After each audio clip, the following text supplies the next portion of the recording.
ABP Ganga, खबर आपकी, जुबान आपकी।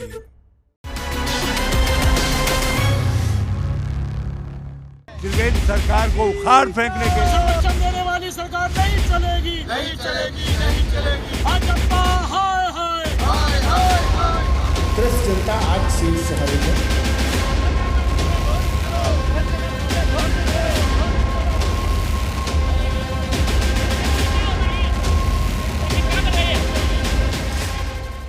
नमस्कार दोस्तों, पिछला सप्ताह भी उत्तराखंड में राजनीतिक सरगर्मियों के बीच गुजरा। भारी उथल पुथल, एक सियासी तूफान। भले ही वो दिल्ली के उप मुख्यमंत्री मनीष सिसोदिया और उत्तराखंड के कैबिनेट मंत्री मदन कौशिक के बीच का एक वाकयुद्ध हो, या विधानसभा में विपक्ष द्वारा उठाए गए भ्रष्टाचार और किसानों के मुद्दे हो, तमाम तरह की गतिविधियां रही और पूरा सप्ताह राजनीतिक उथल पुथल के तौर पर गुजरा। और पिछले सप्ताह की कहानी आप सुनिए एबीपी गंगा की जुबानी। आप कहीं जाइएगा नहीं, बने रहिएगा मेरे साथ।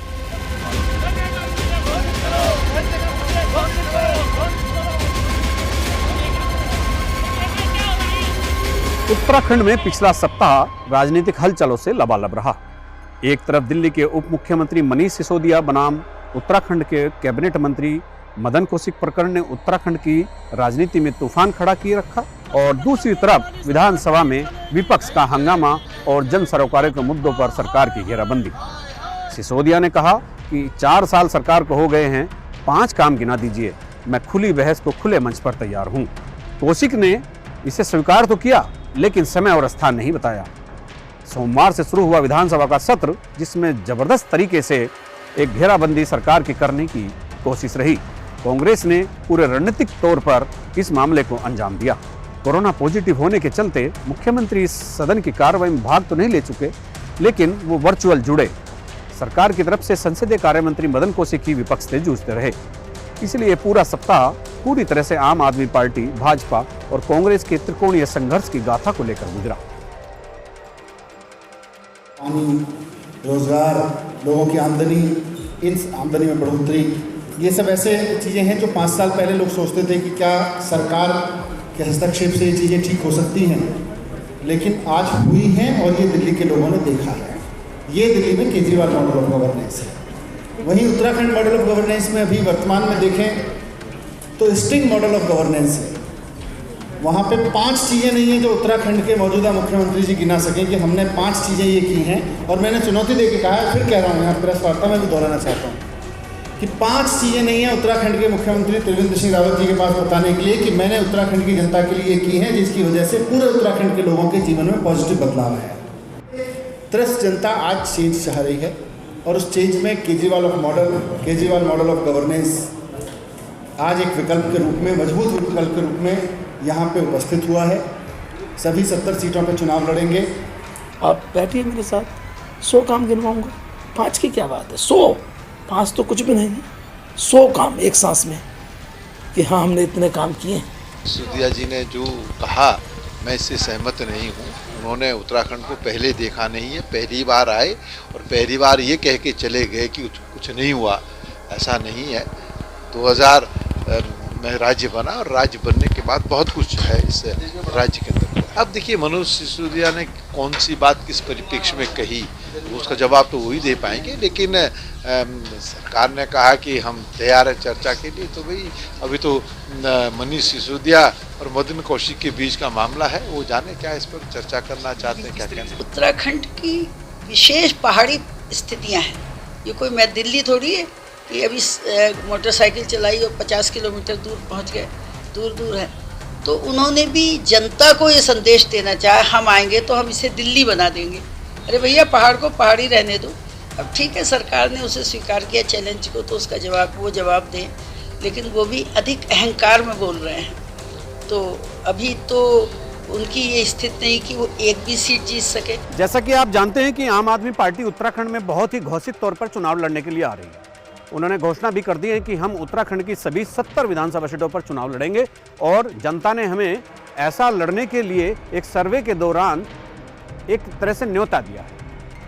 केजरीवाल की ये घोषणा 2-3 महीना पहले हो चुकी है, और आम आदमी पार्टी यहाँ ग्राउंड लेवल पर अपनी तैयारियों में मशगूल है, और वो पूरी तरह से खालिस तौर पर, सियासी तौर पर वो चुनाव की तैयारी में जुटी है।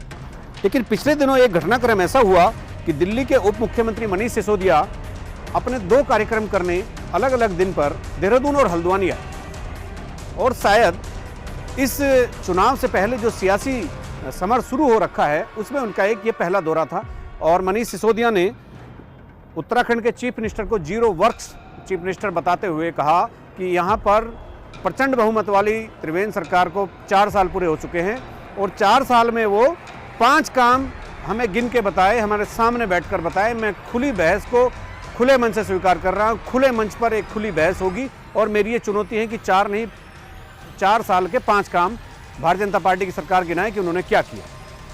मनीष सिसोदिया का इतना कहना था कि राजनीतिक गलियारों में हलचल मच गई, और इसी दौरान उत्तराखंड सरकार के शासकीय प्रवक्ता और कैबिनेट मंत्री, वरिष्ठ कैबिनेट मंत्री मदन कौशिक, जो हरिद्वार से 4थी बार विधायक हैं और बहुत सीनियर पॉलिटिशियन में उनकी गिनती होती है, उन्होंने कहा हम 4 ही नहीं, हम 5 काम क्यों, हम 100 काम गिना सकते हैं। हमारे पास कामों की एक लंबी फहरिस्त है कि हमने कितने काम किए हैं। और ये चकल्लस चल ही रही थी कि मनीष सिसोदिया ने उनको दोबारा एक अपने मैसेज भेजकर कहा, और उन्होंने सार्वजनिक तौर पर मीडिया में भी कहा कि मुझे खुशी है कि मदन कौशिक ने ये मेरी बहस को, मेरी चुनौती को स्वीकार किया है। आप कृपया मुझे वो स्थान और समय बताएं कि मुझे कहाँ उनसे बहस करने के लिए आना है, और जहाँ एक ऐसी जगह है उत्तराखंड में जहाँ पर हम दोनों बैठकर बहुत स्वस्थ चर्चा कर सकें, जो जनतंत्र के लिए भी अच्छी होगी।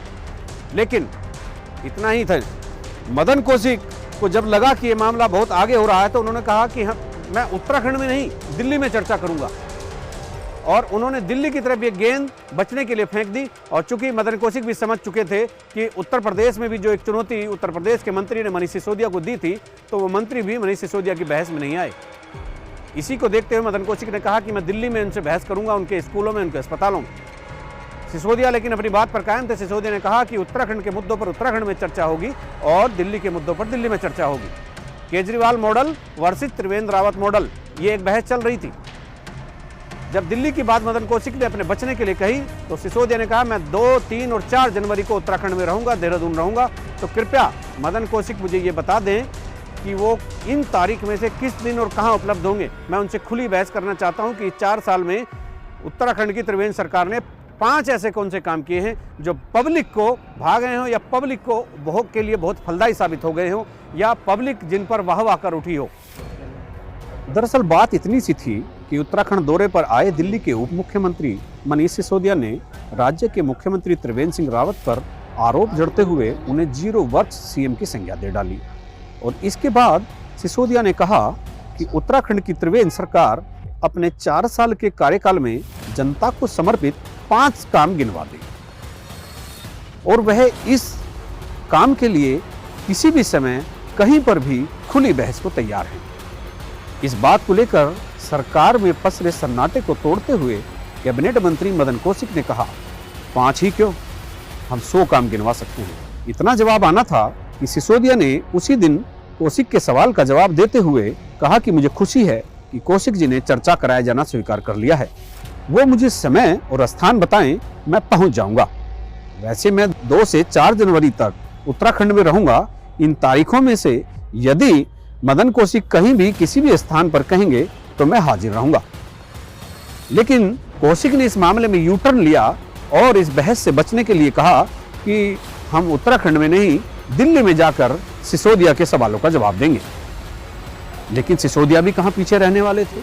उन्होंने कहा उत्तराखंड के मुद्दों की बात उत्तराखंड में होगी और दिल्ली के मुद्दों की बात दिल्ली में होगी। और उन्होंने फिर से अपनी बात दोहराई और कहा कि वो 2, 3 और 4 जनवरी को देहरादून रहेंगे। मदन कौशिक जी, आपसे अपेक्षा है आप समय और स्थान बता दें ताकि एक खुली बहस हो सके। चाहूंगा कि त्रिवेंद्र सिंह रावत जी ने उत्तराखंड के लोगों के लिए शिक्षा पर, स्वास्थ्य पर, बिजली पर, पानी पर, उनके रोजगार पर जो काम किए हैं, अगर किए हैं तो उन पर चर्चा होनी चाहिए। लोगों के सामने भी समझ में आना चाहिए कि भाई क्या काम हुए हैं और क्या नहीं हुए हैं। तो मैं उनके इस ऑफर को बहुत सम्मान के साथ स्वीकार करता हूं और मैं उनसे रिक्वेस्ट करता हूं कि आप बता दीजिए कब और कहां आना है, कितने बजे आना है, ताकि हम इस पर चर्चा कर सकें कि त्रिवेंद्र सिंह रावत जी की सरकार ने उत्तराखंड के लोगों के लिए क्या काम किए हैं। कोई भी हम जब वो कहें दिल्ली में हमें बताएं, हम दिल्ली में उसी समय पहुंच जाएंगे और जहां वो चाहेंगे बड़े मैदान में हम मैदान में बैठकर अपने सारी सरकार की नीति हम उनको बताएंगे कि हम कितनी योजनाएं चला रहे हैं, उसमें कोई हमें दिक्कत नहीं। मनीष सिसोदिया और मदन कौशिक के बीच जिस तरह का ये वाद चल रहा था, उससे उत्तराखंड के ही नहीं दिल्ली के सियासी गलियारे भी गर्म हो उठे थे और ये गर्मी और बढ़ती जा रही थी।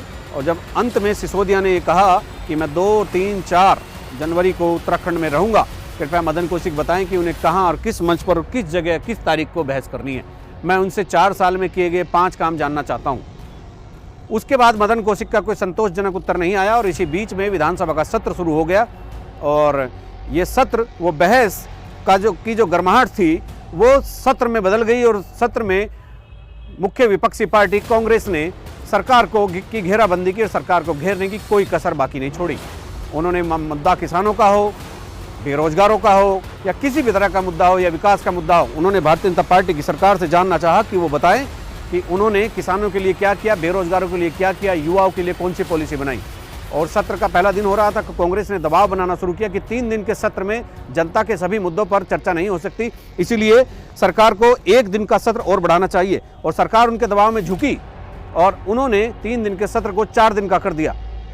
इसी दौरान अंदर जो मुद्दे उठे, उन्होंने उत्तराखंड की सियासत को और भी ज़्यादा गर्म कर दिया। पहले से ही मनीष सिसोदिया और मदन कौशिक के बीच जो बहस चल रही थी, जो एक सियासी जंग चल रही थी, वो विधानसभा में जाते जाते कांग्रेस वर्सेस भाजपा हो गई और आम आदमी पार्टी ने इस पूरी जंग को अपने हिसाब से त्रिकोणीय बनाने में कोई कसर नहीं छोड़ी। आम आदमी पार्टी के हमले झेल रही भाजपा को विधानसभा सत्र में विपक्ष से भी 2-4 होना पड़ा। विपक्ष ने गन्ना किसानों की समस्या, भुगतान का मुद्दा, महंगाई और तमाम भ्रष्टाचार के मुद्दे उठाकर सरकार को असहज करने का प्रयास किया। गन्ने की गठरी लेकर विपक्ष प्याज के पैकेट लेकर, खाली सिलेंडर लेकर विधानसभा पहुंचे और उन्होंने बताया कि महंगाई कितनी है और किसानों पर किस तरह की मार पड़ रही है। विपक्षी पार्टी कांग्रेस के प्रभारी देवेंद्र यादव, पूर्व मुख्यमंत्री हरीश रावत, प्रदेश अध्यक्ष प्रीतम सिंह और तमाम बड़े और छोटे कांग्रेस के नेताओं ने विधानसभा कूच किया और गिरफ्तारी दी। आम आदमी पार्टी और राज्य आंदोलनकारियों ने भी विधानसभा घेराव के लिए कूच किया और अपनी बात को प्रदर्शन के बहाने रखने की कोशिश की। ये भाजपा और त्रिवेंद्र सरकार की कुनीतियों, रोजगार विरोधी नीतियों, नौजवान विरोधी नीतियों के खिलाफ आक्रोश है, जो युवक कांग्रेस के झंडे के नीचे एक सैलाब के रूप में विधानसभा में त्रिवेंद्र सरकार को उखाड़ फेंकने के संकल्प के साथ आया है। और हम लोगों ने यहाँ पे गिरफ्तारियाँ दी हैं और ये सैलाब तभी थमेगा जब त्रिवेंद्र सरकार को उखाड़ फेंका जाएगा और देहरादून का संदेश सारे देश के अंदर पहुंचेगा। यहाँ पर उत्तराखंड में हरीश रावत जी की सरकार के बाद से अब तक गन्ने का भाव में कोई बढ़ोतरी नहीं की गई। हरीश रावत जी ने जो भाव घोषित किया था उसमें से भी 1 रुपया कम कर दिया गया था। अब तक आधा पेराई सत्र हो चुका और गन्ने का भाव घोषित नहीं हुआ। हालात बद से बदतर हैं।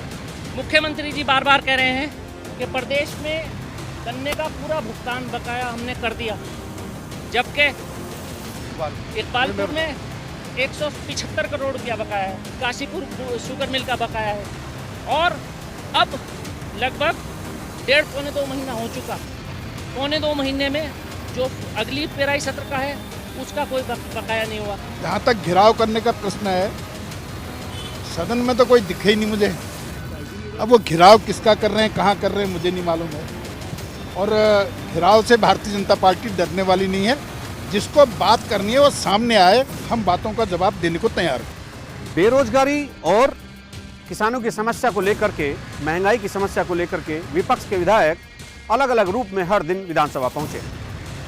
एक दिन गन्ने की पोटली लेकर पहुंचे, एक दिन हाथ में गैस सिलेंडर लेकर पहुंचे और एक दिन यूथ के साथ पहुंचे कि उनको कोई रोजगार मुहैया नहीं कराया गया। और पिछले 4 साल में उत्तराखंड सरकार ने कोई ऐसी बम्पर भर्ती भी नहीं की थी कि सरकार सदन के भीतर या सदन के बाहर विपक्ष को इस बात का जवाब दे सके कि देखिए हमने इस विभाग में इतनी भर्ती कर दी है या फला विभाग में इतनी भर्ती हमने की है। इस तरह का भी कोई जवाब नहीं था। ये मुद्दा बहुत गर्म हो रहा था और सदन के भीतर तमाम तरह की बहस चल रही थी। किसानों के मुद्दे पर सरकार अड़ी हुई थी कि उन्होंने गन्ना किसानों का पूरा भुगतान कर दिया है, लेकिन विपक्ष हरिद्वार के उन 3 चीनी मिलों के किसानों के भुगतान की बात कर रहा था, जिसके लाखों किसानों का भुगतान अभी तक नहीं हुआ। हरिद्वार में एक मासूम बच्ची के साथ दुष्कर्म करके उसकी हत्या कर देने को भी विपक्ष ने बहुत ढंग से उठाया और सरकार को उस पर भी जवाब देते नहीं बना। महंगाई के मुद्दे पर सरकार को सड़क से सदन तक घेरने के लिए कांग्रेस ने पूरी हिम्मत से काम लिया और सरकार के पास इसका कोई ठोस जवाब नहीं था। ये तमाम मुद्दे उठ ही रहे थे। इसी बीच में विपक्ष ने एक ऐसा मुद्दा उछाल दिया कि जिससे पूरी सरकार की पेशानी पर बल पड़ गए और उसको पसीना आ गया। और ये मुद्दा था भ्रष्टाचार से जुड़ा हुआ। और विपक्ष ने एक आरोप लगाया सदन के भीतर कि मुख्यमंत्री के औद्योगिक सलाहकार के.एस. पवार, उनकी एक कंपनी है और उस कंपनी ने 200 करोड़ का मनी लॉन्ड्रिंग का मामला उनका सामने आया है, इसलिए इसकी जांच होनी चाहिए। आरबीआई की एक चिट्ठी का हवाला देते हुए सदन में उन्होंने ये पूरी बात रखी। वो चाहते थे काम रोको प्रस्ताव लाकर इस पर चर्चा होनी चाहिए, लेकिन स्पीकर ने काम रोको प्रस्ताव पर उनकी चर्चा नहीं कराई और जब बहुत दबाव बढ़ा तो विधानसभा अध्यक्ष प्रेमचंद अग्रवाल ने नियम 58 में उनकी चर्चा को सुनना स्वीकार कर लिया। इतना होना था कि इस मामले पर विपक्ष ने पूरी आस्तीन चढ़ा ली और आस्तीन चढ़ाने के बाद सरकार पर विपक्ष पूरी तरह हमलावर हो गया। चर्चा तो अग्राह्य हो गई सुनवाई के बाद, चर्चा के बाद, लेकिन यह मुद्दा इतना उछल गया कि सरकार को इस पर जवाब देते नहीं बना। अब ये सारी चीजें चल रही थी और विधानसभा में तमाम हंगामे हो रहे थे, लेकिन कांग्रेस ने इस बार पहले सत्रों से ज्यादा सावधानी बरती। उन्होंने सदन का बहुत वॉकआउट नहीं किया। उन्होंने सदन में वेल में बैठकर कोई बहुत प्रदर्शन या धरना इस टाइप का कोई काम नहीं किया। उन्होंने सदन को व्यवस्थित करने में मदद की और इसीलिए 4 दिन तक उन्होंने बहुत ठोक बजाकर सरकार के सामने अपने मुद्दे रखे और जनता के मुद्दों पर सरकार को घेरने का काम किया।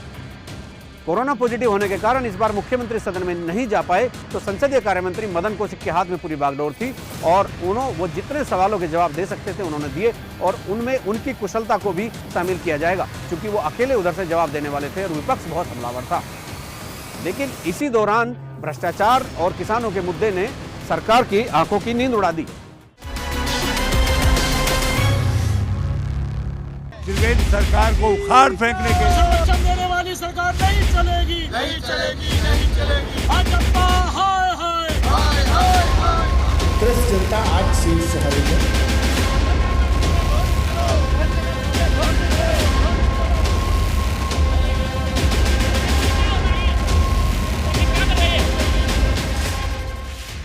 सदन में उठ रहे मुद्दों को लेकर भाजपा हलकान थी। सीमित संख्या वाले विपक्ष ने हरिद्वार में नाबालिग के साथ दुष्कर्म के बाद हत्या का मामला उठाया। विपक्ष ने मुख्यमंत्री त्रिवेंद्र सिंह रावत के खिलाफ हाईकोर्ट की सीबीआई जांच के आदेश वाले मामले पर भी हंगामा किया।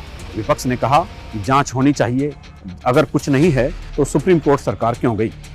विपक्ष चर्चा कराना चाहता था, लेकिन स्पीकर ने मामले को न्यायालय में विचाराधीन होने के कारण चर्चा कराने से इनकार कर दिया। इसके बाद विपक्ष मुख्यमंत्री के औद्योगिक सलाहकार के.एस. पवार की कंपनी की गतिविधियों की जांच कराने पर अड़ गया और विपक्ष ने काम रोको प्रस्ताव के तहत नोटिस दिया, लेकिन स्पीकर ने इस मामले को नियम 58 के तहत चर्चा कराने की मंजूरी दी। हालांकि इस चर्चा को स्पीकर ने सुनने के बाद अग्राह्य भी कर दिया, लेकिन भाजपा और प्रदेश सरकार को इस चर्चा से काफी नुकसान भी हो गया था। भाजपा सदन के भीतर भी तब ज्यादा असहज हो गई जब भाजपा के ही विधायक और डिप्टी स्पीकर रघुनाथ सिंह चौहान ने अपनी ही सरकार के अफसरों पर मनमानी का आरोप लगाते हुए अल्मोड़ा के डीएम के खिलाफ विशेषाधिकार हनन का मामला सदन में उठा दिया। इस मामले पर सरकार को मजबूरी में मुख्य सचिव को जांच करने के आदेश देने पड़े। इस मामले को विपक्ष ने भी हाथों हाथ लिया और सरकार को घेरने की एक व्यूहरचना की। कुल मिलाकर इस मामले में ये पूरे पिछले सप्ताह में आम आदमी पार्टी और कांग्रेस ने अपने आप को मजबूत विपक्ष दिखाने के लिए और भारतीय जनता पार्टी ने एक मजबूत सत्ता पक्ष दिखाने के लिए एक कोशिश की। दबाव में कोई काम होता है क्या? हम लोग जब कार्य मंत्रणा में बैठते हैं, बातचीत करते हैं, बातचीत करके और हम लोग जो उनकी बात होती है वो भी सुनते हैं, जो हमारी होती है वो भी सुनते हैं। जिस सरकार के मुखिया के ऊपर भ्रष्टाचार के आरोप लग रहे हैं, उनके स्टाफ के ऊपर भ्रष्टाचार के बड़े मामले उठ रहे हैं, जिस सरकार के मंत्रियों पर सरकार खुद प्रश्न लगा रही हो, बोर्ड को भंग कर दिया जा रहा हो और बोर्ड की जांच कराई जा रही हो, ऐसे में निश्चित ही एक जागरूक विधायक का चिंतित होना आवश्यक है। उस पर सत्ता और विपक्ष के रूप में भी ना लीजिए। और ये परिणति है, ये एक सबसे ऊंचा स्तर में भ्रष्टाचार का देख रहा हूँ। आज आपने देखा होगा राजकुमार ठकराल, वो खुद सरकार के खिलाफ बयान दे रहे हैं। पूरन फड़त्याल जी कई नियमों के तहत भ्रष्टाचार के मामले को उजागर करने के लिए लगातार प्रश्न लगा रहे हैं, जिनको मौका नहीं दिया जा रहा है। उनके प्रश्न जो क्वेश्चंस हैं उनको स्वीकार सरकार नहीं कर रही। एक तरह से देखा जाए तो पिछले सप्ताह सरकार की घेराबंदी के पूरे प्रयास हुए। विपक्षी दलों ने, चाहे आम आदमी पार्टी हो या कांग्रेस हो या राज्य आंदोलनकारी हो, तो उन्होंने बहुत शिद्दत के साथ सरकार की घेराबंदी की। मनीष सिसोदिया जो दिल्ली के उप मुख्यमंत्री हैं और वरिष्ठ कैबिनेट मंत्री उत्तराखंड मदन कौशिक, उनके बीच का चाहे एक सियासी जंग हो, एक वाकयुद्ध हो, या विधानसभा के भीतर उठाए गए जनहित के मुद्दों पर सरकार की घेराबंदी कांग्रेस ने की हो, या मामला भ्रष्टाचार का हो या किसानों का हो, लेकिन पिछला सप्ताह सत्तारूढ़ दल भाजपा के लिए एक बहुत ही चुनौतीपूर्ण रहा। हालांकि सरकार की तरफ से भी सत्ता पक्ष के लोगों ने विपक्ष का डटकर मुकाबला किया, लेकिन जो सत्ता में होता है उसकी जवाबदेही ज़्यादा होती है। आज के एपिसोड के लिए बस इतना ही। मैं अगले सप्ताह आपसे फिर मिलूंगा एक किसी नए मुद्दे के साथ। एबीपी गंगा के लिए देहरादून से अजीत सिंह राठी।